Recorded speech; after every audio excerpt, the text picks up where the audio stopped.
Hey Optimancers, Chris here. The Expert Class 1D&D playtest, pretty long document with lots of pretty significant rules changes. Done a thorough analysis of the rules glossary and the 4th level feats already, and in today's video we're going to go through the rest of the feats, which are either 1st level feats or 20th level feats. So let's just start off with the fighting style Archery feat.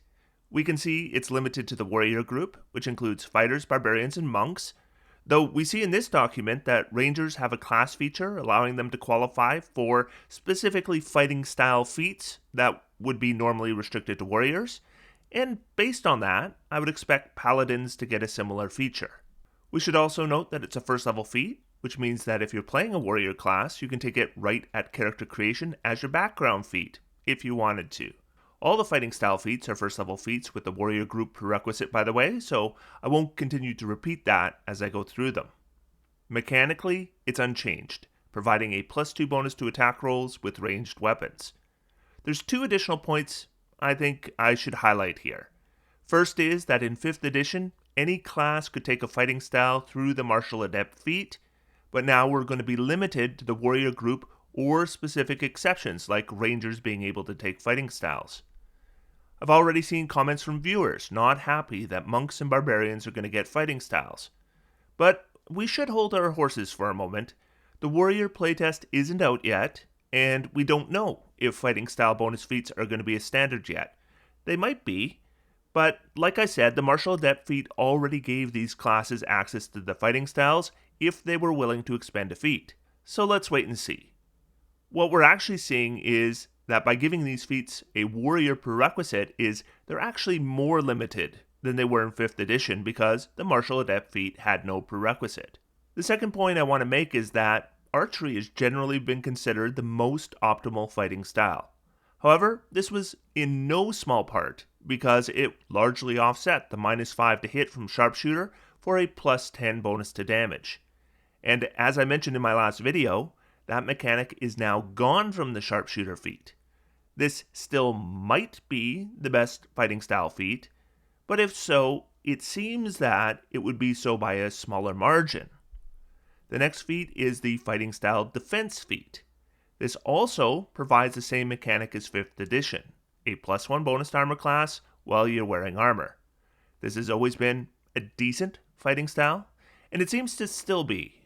But the one additional point to make here is that if the warrior group does all get a free fighting style, like if monks and barbarians do, and they still get unarmored defense, then this isn't going to work with that because of the armor requirement. So if monks and barbarians do keep unarmored defense and get a free fighting style, I would hope they would change this to not requiring armor. But until we see the warrior playtest, there's really no point in worrying about it. Next is the fighting style Dueling feat. Again, this hasn't been changed mechanically. If you're wielding a melee weapon in one hand and no other weapons, you get a +2 to damage rolls with that weapon. This is a common choice currently for characters wielding a weapon along with a shield. Based on this playtest, we see fewer ways to boost weapon damage, so theoretically this may be more impactful than it was in 5th edition. If so, that's interesting how, without changing either the archery or dueling fighting style, through other design choices, they've moved towards being more balanced against each other. Again, I'm really interested to see the warrior playtest to see how this all works out, and if what appears to be happening in this playtest continues. I'll have more to say about how everything's kind of getting crunched together at the end of this video. Now here's one that I'm not thrilled with. The fighting style great weapon fighting feat. When you roll a 1 or 2 on a damage die for an attack with a melee weapon that you're wielding in 2 hands, you can re-roll the die and must use the new roll. The weapon must have the two-handed or versatile property to gain this benefit. Now again, this is unchanged from 5th edition, but that's why I'm a bit disappointed. So first of all, this is generally considered a weak fighting style because the damage boost here is really small. I mean, it depends on the weapon, but generally it works out to a +1 up to about a +1 1/3. So that's about half of what the dueling fighting style gives you. Now, I can't say for sure, though, that that's still the case. I mean, for all I know, greatswords could now do 46 damage, and the damage bonus would be way higher. We haven't seen any weapon charts yet in the playtest. I mean, it might be identical to what we see in 5th edition, but it is too early to say if this is too weak, because we haven't seen that chart yet. So, like I said, I don't know for sure that this is much weaker yet. However, that's not my main disappointment. My main disappointment here is this one is clunky. It's not too bad if you're playing with physical dice, but if you are playing on a virtual tabletop where you have to go back and look where your damage result came from, then evaluate it, then re-roll the die, then recalculate your damage, I can tell you from experience, it just ends up being a lot of slow down gameplay for very little reward. So I hope they change this. My suggestion, if it was up to me, would be maybe if you roll a 1 or a 2, then we just treat it as a 3. If you have any better suggestions, please comment below with your ideas. Okay, so next we have our first fighting style that actually is different, and that is the fighting style Protection feat. So to remind you of how it works in 5th edition, and I wouldn't be surprised if several of you need this reminder because I don't see many people taking this fighting style. I know I never take it. When a creature you can see attacks a target other than you that is within 5 feet of you, you can use your reaction to impose disadvantage on the attack roll. You must be wearing a shield. So that's been changed. So now you use your reaction after the attack instead of before. So if the attack misses anyways, then you can save your reaction. And instead of disadvantage, it now imposes a flat -2 on the attack roll. So practically, this means you should never use the reaction unless it's going to turn a hit into a miss. And that's actually a big boost here. Now there's still significant limitations, namely, you need to be right beside the target of the attack, and a lot of attacks hit by more than 2. But this is definitely an improvement on the existing crappy version, so I'm all for it. The final fighting style is 2-weapon fighting. The wording is necessarily different here, since the rules for 2-weapon fighting are replaced by the new light weapon rules, which make 2-weapon fighting significantly better, by the way.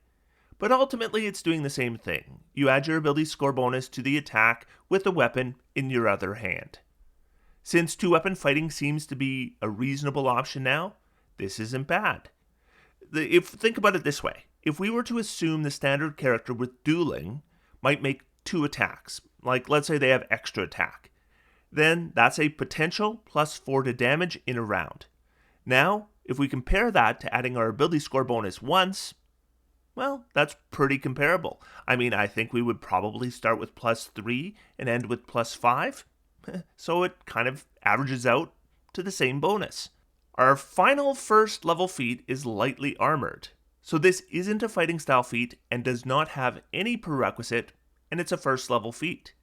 This is a significant change over the 5th edition lightly armored feat. That feat provided you a +1 bonus to strength or dexterity and provided proficiency in light armor. Also, it's not considered a very good feat, simply because light armor in 5th edition just isn't that good. If you're in the position where your character has no armor proficiency, you're often actually better off wearing no armor, whether you're using unarmored defense, blade song, or mage armor. Here though, the ability score increase is gone, and it's replaced by also providing medium armor training as well as shield training.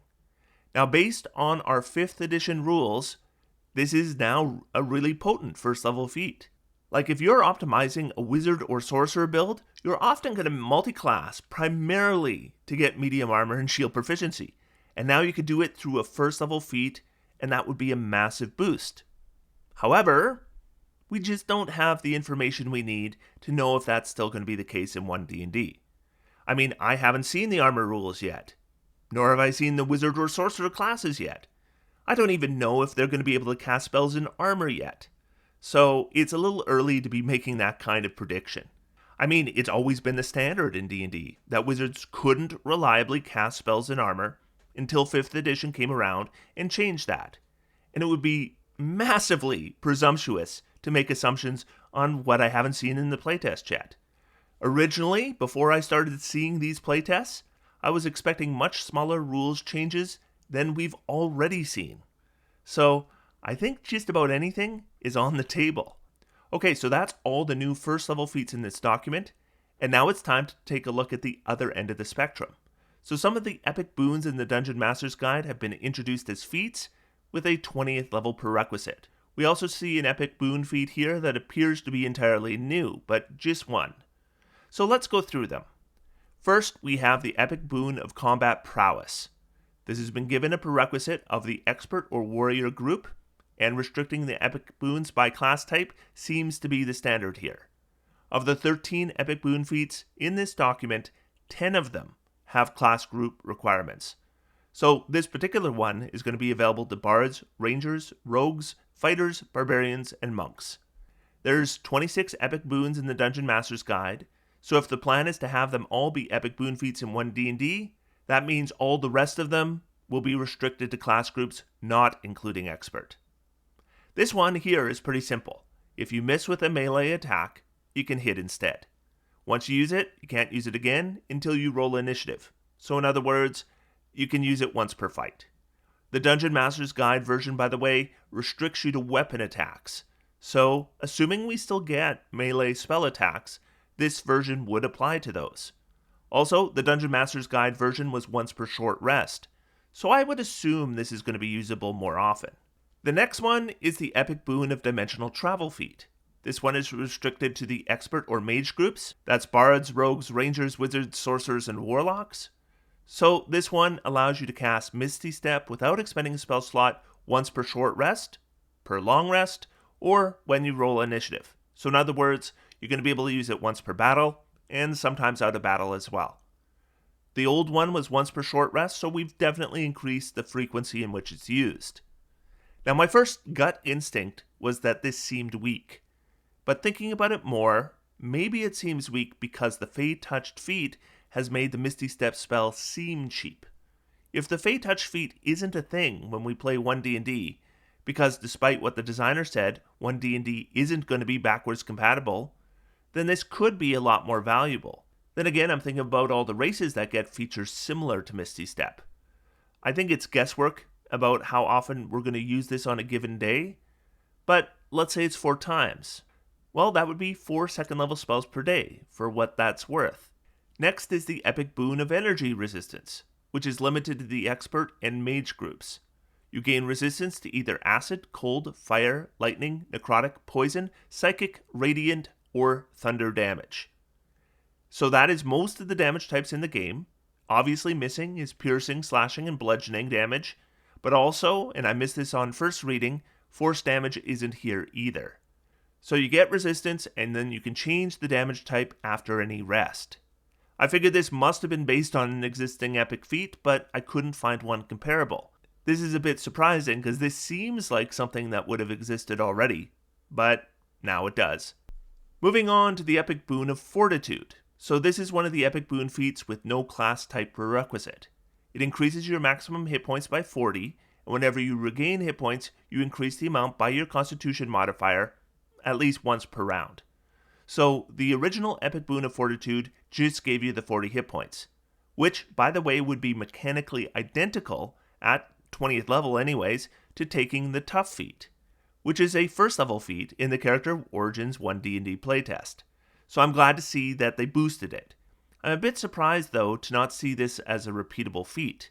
I mean, if you don't use the optional rule to provide another epic boon feat every 30,000 experience over 20th level, then I guess it's irrelevant, because none of these would be repeatable. But if you do use it, if none of these feats are repeatable, then eventually your character's still going to hit a ceiling where nothing else will be available. I guess you could just take lower level feats. Tough, by the way, isn't a repeatable feat either. So I guess this could be a way to double up that benefit for 80 extra hit points, if that's what you wanted to do. Alright, now for the epic boon of Irresistible Offense. Other than a slight change to wording, this is identical to the boon of Irresistible Offense in the Dungeon Master's Guide, allowing you to bypass damage resistances with the damage you inflict. However, the prerequisite here of expert or warrior class groups is pretty significant because it's probably going to prevent the classes that would benefit most from this feature, namely mages, from getting it. This was a nice epic boon to combine with Meteor Swarm. though I guess bards can still potentially use that combination. The Epic Boon of Luck is up next, and this one is only available to experts, so just rogues, bards, and rangers. This allows you to add a d10 to the results of any test you just made, and allows you to do that once per short rest, long rest, and after rolling initiative. The old version was just once per short rest, and it was otherwise the same, and honestly, it was already one of the best epic boons, at least in my opinion. So a boost here in frequency, that's pretty great. The Epic Boon of the Night Spirit is available to experts and mages. This allows you to become invisible using your action, well within dim light or darkness, and this continues until you take an action or a reaction. Now they changed the wording here slightly from the Dungeon Master's Guide version. Namely, they say that you remain invisible until immediately after you take an action or a reaction. And I'm not sure what that changes. I mean, normally with invisibility, just the wording of it lasting until you take an action or reaction means it ends immediately afterwards. So the wording change is a bit puzzling, but it effectively does mean the same thing. The next epic boon feat is Peerless Aim. This is available to the expert or warrior group and allows you to turn a ranged attack that missed into a hit. You recover the benefit after rolling initiative.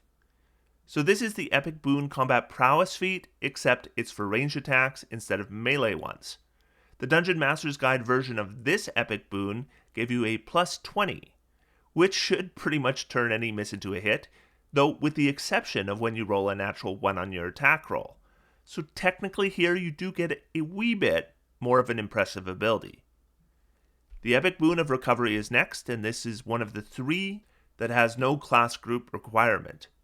It allows you to use a bonus action to regain a number of hit points equal to half your hit point maximum. You can do this once per long rest. Also, any death saving throw you make is a success unless you roll a 1, in which case you should have played a halfling. The Dungeon Master's Guide version is just the hit point recovery. Now I should probably point this out because there are a lot of terrible mechanics in 5th edition that you're probably used to that allow you to recover hit points up to half your hit point maximum. I am not a fan of any of those, but this one does not have that restriction. So if you're down to half your hit points, this epic boon would allow you to heal up to full hit points. Still, I think you could simplify this. They obviously wanted to boost this a bit, which is why they added the death saving throw portion.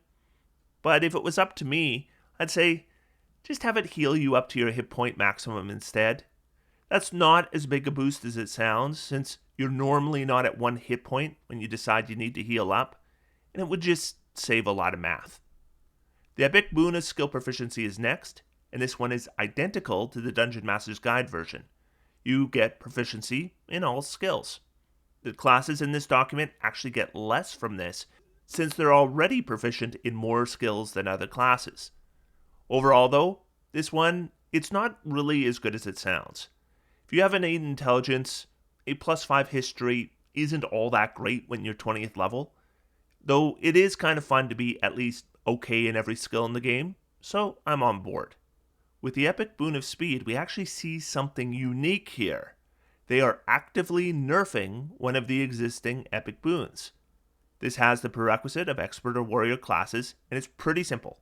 It increases your speed by 30 feet. The Dungeon Master's Guide version also gave you a bonus action dash or disengage action once per short rest. The bonus action dash, including an increase of 30 feet to your speed, is pretty significant. But it's not a huge nerf because it was only once per short rest. But it is interesting to see that some of the weaker epic boons are getting little boosts, and the stronger ones are getting little nerfs. And I find that encouraging. Because, a 30-foot increase to your speed is a pretty epic boon. Particularly if you didn't have a movement boost already, then this basically doubles your speed. The epic boon of Undetectability is next. This is only available to the expert class group, which makes sense. The experts are your classic stealthy style classes. So this one definitely had changes from the Dungeon Master's Guide version. So this says you can't be seen or heard by any means, magical or non-magical, while you are hidden. The Dungeon Master's Guide version gave you a plus 10 bonus to dexterity stealth checks, and said you couldn't be detected or targeted by divination magic, including scrying. With a quick review, my first gut impression was this got a nerf. But thinking about it more, I actually think it got a boost. So, yeah, you don't get the plus 10, but think about this. If you're an expert class level 20, and the hide action has a flat 15 DC, then what's your chance to fail that initial check? You can easily have it, so you have no chance of failure. Remember, every expert class has expertise. Then, what's your chance of being discovered afterwards? Again, with this epic boon, none. You can't be seen or heard by any means. So this should automatically, for example, overwrite what we see for blind sight in this document. And the old version didn't allow you to do that. So as long as you were focused on stealth to begin with, this is a pretty huge addition that does some pretty important stuff that's more valuable than the flat plus 10 to your checks. Next is the epic boon of the Unfettered, and this is our last feat, so that's 50 feats total in this document that took me 2 videos just to cover. This one is limited to expert and warrior class groups. This one was significantly changed from the Dungeon Master's Guide version. It reads, as a bonus action you can take the disengage action, which also ends the grappled and restrained conditions for you. The Dungeon Master's Guide version reads that you have advantage on ability checks to avoid being grappled, which would of course be obsolete now, and you can use your action to automatically escape a grapple or free yourself of restraints. So this is just better as well as clearer. Like the term restraints. In the Dungeon Master's Guide version, that might refer to physical restraints, or maybe it also refers to spells like telekinesis that can restrain you. But now it's clear. If you're restrained, you can end the condition. Also, lumping it all in a bonus action disengage, I think is elegant. It's also mechanically superior, of course, because you're using a bonus action instead of your action. So I want to tie up my analysis of the feats in this document with a few observations. The first is I see a general move to rein in the more powerful options and boost up the weaker ones. This kind of explains what we saw to the Charger feat, as well as the Sharpshooter feat. This isn't really what I would have predicted. I figured they were going to take the weaker options and make them better, but I didn't think they were going to mess with the more powerful ones and, nerf them like they have. So that's a bit of a surprise. Patron of this channel likened it to taking a tier list of all the aspects of the game and pulling everything towards the B tier. Of course, there's so much left to come yet in these playtests, I don't even know what the B tier is going to look like yet. The next observation is in regards to the epic boon feats. Being that these are the new capstones of the game, I have to say, although some of them were improved in small ways, I actually wouldn't mind seeing them boosted even more. Though obviously a lot of players will never get an epic boon because playing to level 20 is pretty rare, I just think that if you do reach that point, something pretty dramatic should happen. And these are decent features, but they don't stand out as epic, at least to me. My final observation would be that since we haven't seen anything but the 1st, 4th, and 20th level feats, and since I'm predicting feats between 4th and 20th level are yet to come, and since so much context is missing yet, assuming the rest of the rules are going to have the same quantity of change that we've seen in these first 2 documents, to really assess power levels of these feats, it's just not possible. For example, I recently did some videos giving first impressions of this document, and upon reading the Rogue, I determined it had been gutted. And maybe I should do a Rogue Suck video. And I did this without reading the changes to feats or the rules glossary. Then after reading and taking some time to really consider the effects of removing the -5 +10 mechanics from Sharpshooter and Great Weapon Master, as well as the new light weapon rules, I'm now considering the value of sneak attack quite differently in a game where adding extra damage to weapon attacks seems a lot more difficult. This is the danger of making optimization determinations without knowing the relevant rules. And when it comes to the relevant rules for any optimization, there's just too many unknowns. I mean, for all we know, the spells are going to be nerfed to oblivion. Then again, maybe they'll be stronger than ever. And I think we need to know these things before we start jumping to conclusions. So, that's about all I have to say about the feats. Otherwise, until next time, I'm going to sit back, relax, and have some fun. D&D is for everyone. Thanks, everybody. I'll talk to you soon.